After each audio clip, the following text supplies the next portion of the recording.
C'est un sujet dont on aurait pu faire l'économie si la démocratie participative fonctionnait mieux dans notre pays. Si les choses ne tombaient pas du ciel, si le dialogue, mais un vrai dialogue, était en amont des décisions et non pas en aval, je pense que nous gagnerions en efficacité et en disponibilité pour réformer le pays. Mais en l'occurrence, sur ce type de projet qui avait probablement sa pertinence, et si vous me demandez mon avis, si tant est que vous ne le connaissiez déjà pas, probablement dans les années 70-80, et peut-être même il y a encore une vingtaine d'années, personnellement, je considère que ce projet n'a aucune pertinence. Voilà.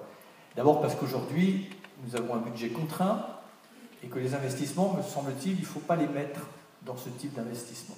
On a besoin de rénover les bâtiments anciens, pour ne parler que de ça, de développer les énergies renouvelables, de développer les transports doux. C'est ça les paramètres et les contraintes d'aujourd'hui. Les terres agricoles deviennent pour moi des terres rares. Et avant de sacrifier les terres agricoles, il faut vraiment... En plus, habitant dans l'ouest de la France, j'observe qu'il y a un grand nombre de plateformes aéroportuaires. Je ne suis pas persuadé qu'il y ait besoin d'en faire une nouvelle. On peut optimiser les plateformes existantes.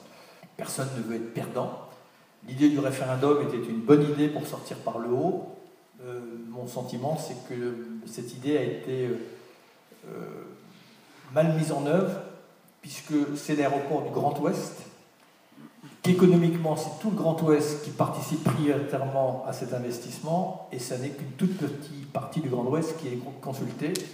Donc, d'une pas trop mauvaise idée, on va en faire une mauvaise idée, parce que ça ne calmera pas, me semble-t-il, et ça ne légitimera pas la décision. Maintenant,